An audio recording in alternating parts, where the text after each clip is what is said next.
I don't know, I don't know how much we got.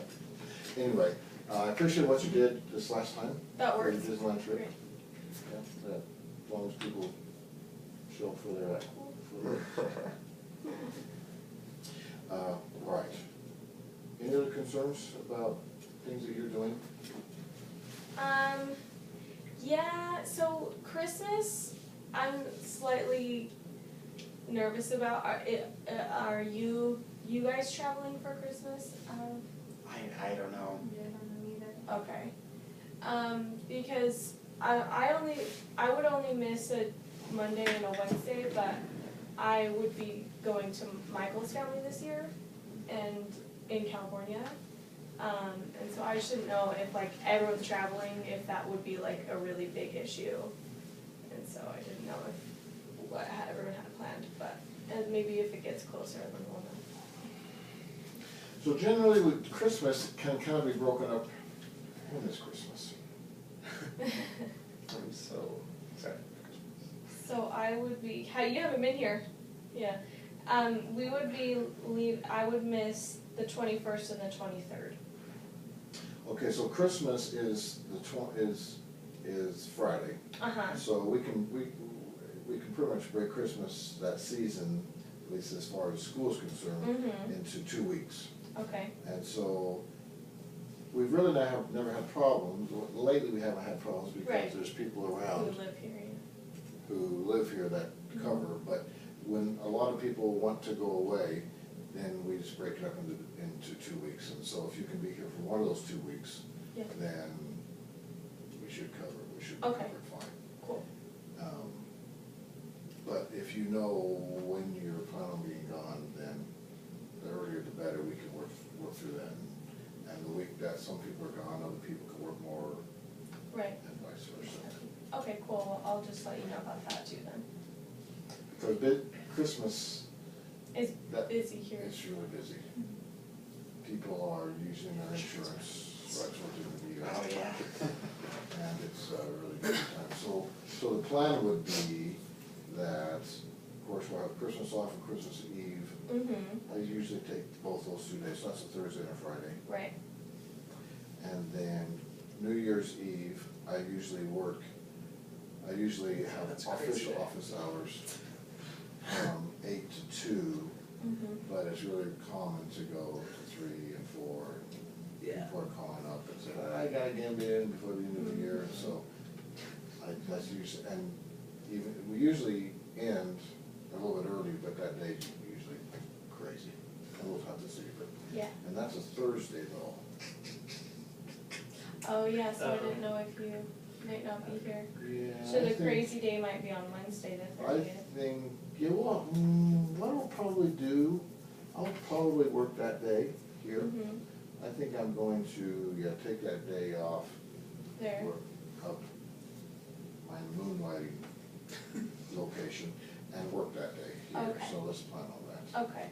And those, who's ever here that week, we'll have to schedule another person or so. Yes, thanks for bringing that up. Does that sound reasonable? Yeah. Any other concerns? Katie?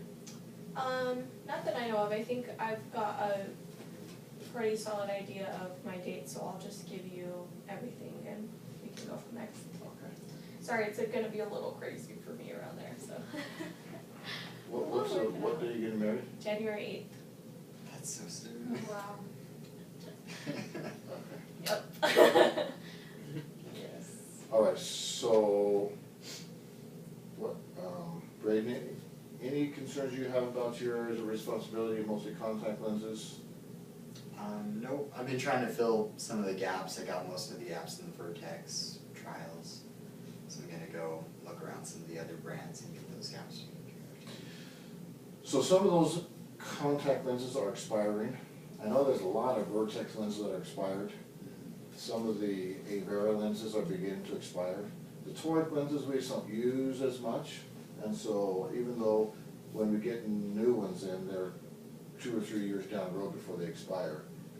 There are some of those, especially the unusual prescriptions, that will expire before we use them. So if you'll go through those also, And you, in fact, you may need to contact,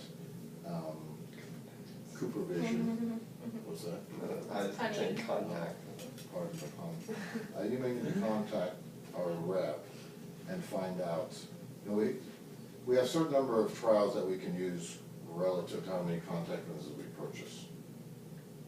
And so when we change those that are expired, sometimes we use a whole bunch, and then we have none in our bank left to order on Wednesdays and Tuesdays. So if you'll look at our Avera, you know which ones those are, the Avera Toric, the ones over here in the corner, and see how many of those are expired, kind of give an idea of how many of those are expired, and then contact our rep and see what we can do about that. Yeah. Yeah. Let's write it down. Good, thanks for staying on top of that. Drives me nuts when I go to get a lens and it's not there.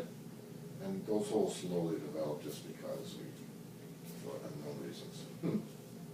All right, any other concerns? Nope. Do the reps come in and go through the contacts too and order what needs to be ordered? No, No. they come in and, well, really the only rep that we really see is Westlands, not Westlands, ABB. 20 years ago they were called Westlands. Okay. So like you don't have the actual like AccuView rep come in and go through? The AccuView rep drives me nuts, so I told him only to come in when he's got something new and exciting to talk about. Okay. He comes in and tries to convince me to do things that are stupid. Yeah. So I finally say, They do yeah, that. come back when he has something worthwhile to talk about. I think Okay. I've made him mad. So Okay. he does not No, come I in. haven't seen him. Ron Ever. from Alcon comes in sometimes, right? Oh, yeah. Mhm. Oh, that's right, Alcon. Every once in a while. Yeah, and He's nice. but So when he comes in, does he go through the contacts in order? No. No? So basically Braden does that? Yeah. Okay. And so what we do, when I take a contact lens, when I get a trial contact lens, I take the box or the little pull tab and put it in a box, and then once a day or so, he goes through and orders them. Oh, okay. Yeah. So any other concerns or that have come up since you've been here? Nothing off the top of my head yet. Okay. Weston? This is my area, but with contact lenses, if you make an order of contact lenses, just like remember to make the checklist of things. Mm. Make sure there's a name on the sticky note that you write, because if that happens to fall off the chart, then we still know who to order them for. So just make sure you write the name, and then you write the date so that we know it's actually an order from this year. So what are you talking? So like when someone calls in to order contacts and you pull out their chart, we usually put a sticky note in their chart with like all the information, because then we have to put it on the bottom of that pile, so that when it gets there you know what to order.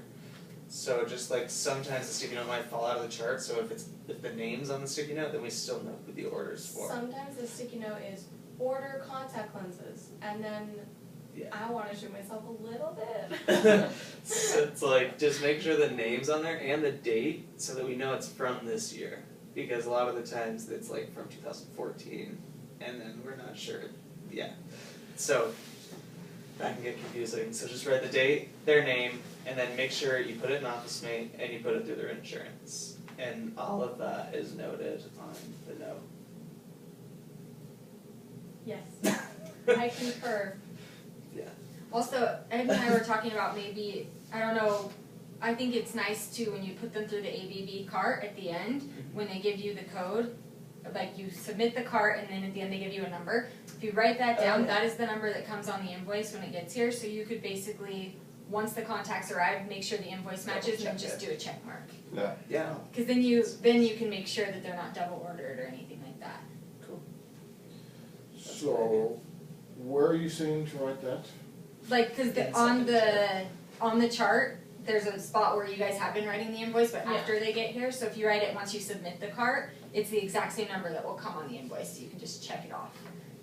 cause then you know that like that date, that order is the one that came in. 'Cause And if sometimes it someone can has go- questions and you have to like Just- figure out where you their could order is, usually you just have Write to out Uh-huh. the invoice right here once it comes in. Okay. Okay, so, Yeah, that's an easier way to track their order too. when we make a cart, do we fill in a cart and then send it right away, or do we? Once it gets 500. Well, once it gets Once 500 Emily and approves it. Emily approves it.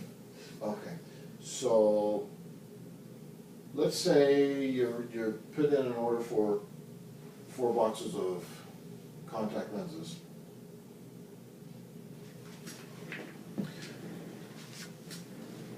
And then, but we're not gonna submit the cart quite yet. Where does this go?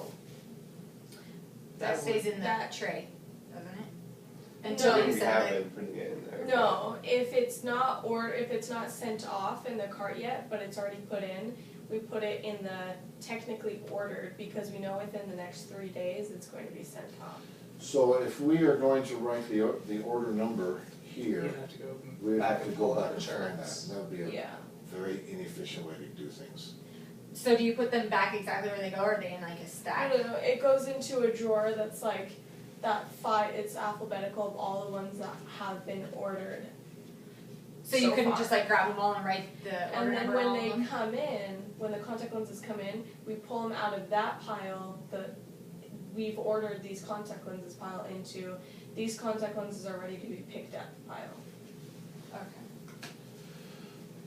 But there may be more in that ordered section than just that one cart, right? Yeah, cause it might not And have. so they're gonna be scattered throughout that, so that orders one layer of complexity, which would not be good, so maybe we need, once it's ordered, maybe we need to put this someplace Into where, the carts actually. Mm-hmm. what's that? Put all the ones that are in one cart together, and then once Yeah. you submit it, then. Yeah, that could work. Maybe you could put like one of the clampy thingies. And so Is it's that the- what you're talking about? One of those big clamps, yeah, and then put it on top, and put it where? just on the top of the pile. Yeah, that could work. Like on the tray up front, Mhm. yeah. Okay. Cause they get submitted like once a week, don't they, at least? At least. So, and what, Usually more. Yeah, well, and sometimes it's more like once a week we do like 2 or 3 cards. Yeah. So. so instead of sticky notes, I'm not a big fan of sticky notes, never have been, never will be.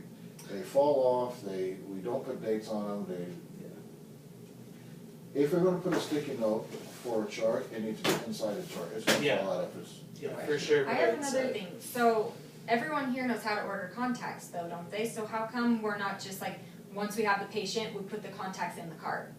Like Because- why wouldn't I just like put the contacts in the cart and then it would be in the pile ready? It would be in the cart. We can only order $500 at a time. No, but I wouldn't submit the cart, but it would be in there, ready. Sometimes because of cash flow, we have more contact lenses to be ordered than we can do at a time. And that's why they're over there in that pile. But I mean, like, if I was helping a patient, I would just do the contact order but not submit it. So it's just in the cart ready, and it wouldn't go overflow, but it would just, so that it would just kind of be done. The patient would be done, the contacts would be in the cart. And the carts, so we only wanna do $500 per cart. Mhm. And sometimes we have more people who have ordered contact lenses than $500, and we don't wanna submit that right then just because of cash flow issues. Okay, We can talk about that. okay. It's not the most efficient way to do things, but it's the way we're keeping our cash flow reasonable. So, Well, to answer that a little bit more, we used to do it that way, actually. When I first started, we would just kind of put it in, but then there was like lots of orders in ABB that like kind of got lost in the cracks because like we had a lot of orders that hadn't been paid for yet, and it got a little confusing, like who's had come and who's hadn't yet. And so we have found it a little easier just to do it one order at a time, if that makes sense. Okay. it keeps the orders more manageable. But Yeah. It's not the most efficient way to do things, but it's the way we kind of need to